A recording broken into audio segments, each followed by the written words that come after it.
Oi, a geração Z é a pior de todas. Infelizmente eu faço parte dela. Então eu vou destacar alguns pontos de por que ela pode ser tão ruim e por que ela pode ser tão boa. Não sei se fica legal de óculos. Vou tirar. A geração Z é um termo dado para pessoas nascidas em 1995 até 2010. Mas a gente sabe que a cultura de uma pessoa de 1995 é totalmente diferente de uma pessoa de 2010. Mas essa é a geração Z, infelizmente. A gente basicamente cresceu em um mundo alternativo e digitalizado. Muitos, como eu, tivemos a real infância, a golden era da geração, que era brincadeira na rua, peão, bilas, bila é aquele bolinha de gude, pipa e entre outras, né? Brincadeira, né? E isso era mágico. Mas infelizmente logo cedo a gente foi corrompido pelas tecnologias e pelas facilidades que hoje em dia são muito boas, mas leva a gente para um comodismo muito fácil e nos deixa com altos déficits. E não é só de atenção, é vários déficits, várias deficiências humanas. Acho que isso é um bom termo. Para muitos críticos, a geração Z é a geração mais fracassada da humanidade. Esse comentário está sendo feito na edição do vídeo. E eu queria falar que eu acho que esses críticos ainda não viram a geração Alpha, ou como eu prefiro dizer, a geração Roblox. É a pior geração que já existiu, marcada por fragilidade emocional, imediatismo e alienação tecnológica.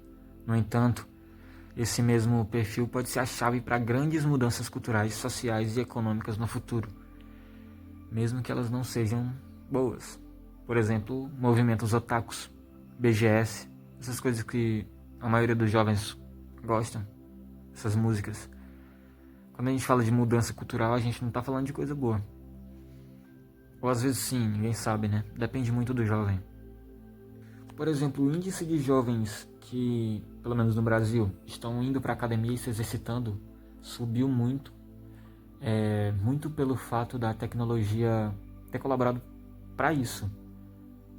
Influenciadores começaram a gravar, tipo Renato Cariani, Júlio Balestrin, Toguro. Antigamente existia o Ziz, que ele já morreu, já faleceu. Mas desde muito tempo vem vindo uma leva de pessoas, de influenciadores. Naquela época não existia essa frase influenciador, mas querendo ou não já eram influenciadores para influenciar pessoas a se exercitar, a viver a vida com saúde e tal. Então isso foi um bom ponto para nossa geração. Não que na outra não tivesse, mas era bem mais inchado.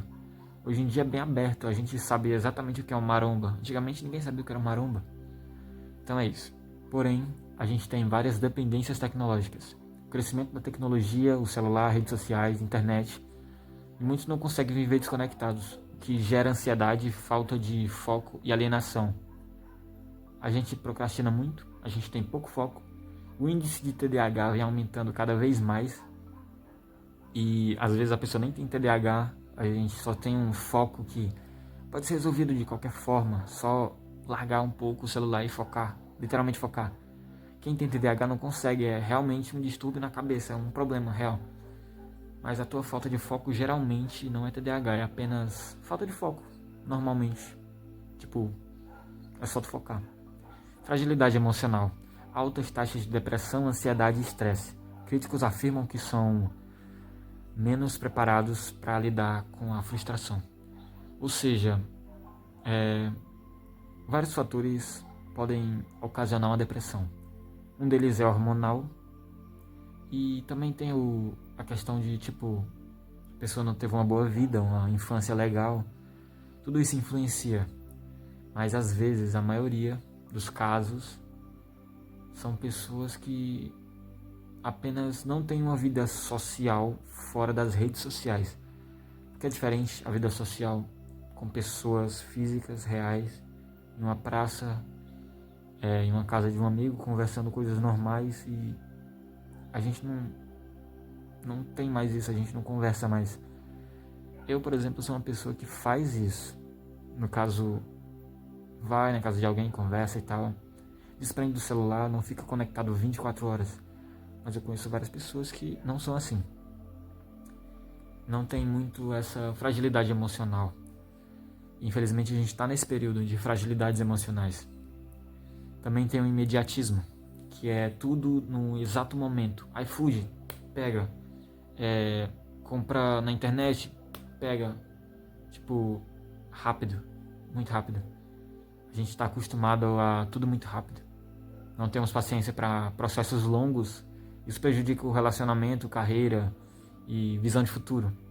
Engajamento superficial, a gente defende causas sociais nas redes sociais que muitas das vezes não tem profundidade. São ações que não tem a prática fora da internet. A gente é ativista de sofá, para falar a verdade.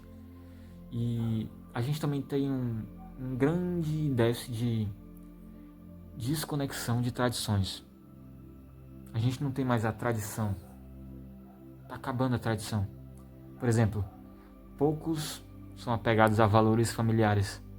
Hoje em dia meio que tá se dispersando, tá meio que saturando valores religiosos ou cultura que sustentaram gerações anteriores. E esse pouco apego cria uma sensação de vazio e de instabilidade. É complicado. O que pode dar errado? A crise de profundidade, dificuldades em manter concentração e disciplina pode gerar profissionais pouco preparados. Imagina um policial com pouca disciplina, um doutor com pouca disciplina. É bem diferente de serviços normais, como um gerente de RH, um garçom, talvez um mecânico já é bem acima desse nível. É tipo, se o mecânico não tem um foco, provavelmente um acidente acontece. Se um garçom não tem um foco, só vai ter talvez um cliente que não está satisfeito. Se um cirurgião não ter foco, provavelmente uma vida vai ser perdida. Se um policial não ter foco, provavelmente uma catástrofe vai acontecer. Sociedade hiperfrágil. Isso é um fenômeno ridículo. É o aumento da intolerância à frustração que pode criar uma população emocionalmente instável. Já está acontecendo. E a gente não tá ligado. Polarização social. O excesso de informações e redes sociais intensificam as bolhas de ideologia e conflitos culturais. Desconexão humana. O relacionamento cada vez mais virtual, cada vez mais frio, cada vez mais incomodativo, cada vez mais descartável. Ridículo. Tá. Vamos pros... Ai, caraca, errei. Vamos pros pontos que podem dar certo. Inovações e criatividade. A intimidade com essas tecnologias dá a essa geração Z, a minha geração, uma vantagem enorme para criar startups, movimentos culturais e soluções digitais. Consciência social e ambiental.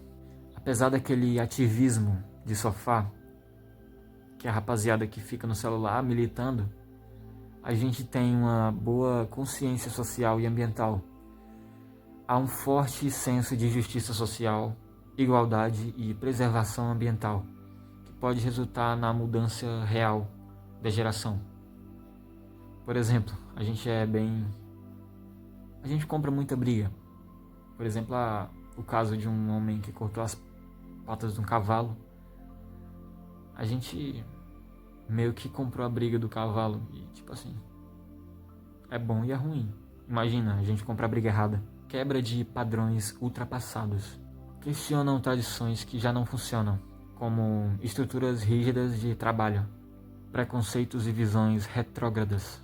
A gente também tem uma adaptação bem rápida. Somos flexíveis e abertos a novas ideias e conseguimos se reinventar facilmente em cenários de crise, pelo menos alguns de nós. Se isso fosse... se essas habilidades se espalhassem como uma pandemia, a nossa geração estaria garantida, a gente estaria salvo. integração global. Somos a primeira geração verdadeiramente global conectada a culturas do mundo inteiro. A gente consegue ter acesso ao que os holandeses fazem às 3 horas da tarde. A gente consegue saber o que os noruegueses curtem. A gente sabe exatamente a rotina de um influencer americano. A gente sabe de tudo. A gente é capaz de construir pontes que gerações passadas não tinham. Minha conclusão: a geração Z pode ser vista como a pior geração, por ser imediatista, frágil e dependente tecnologicamente. No entanto, exatamente essas características podem ser transformadas em força, se a gente quiser, claro. Não sei se a gente quer. Às vezes bate uma preguiça. O que parece fraqueza e pode ser visto como sensibilidade, inconformismo, também pode gerar inovação, novas formas de organização social e uma transformação positiva no mundo. Em resumo, se a geração Z não aprender a equilibrar suas fragilidades, o futuro pode não ser...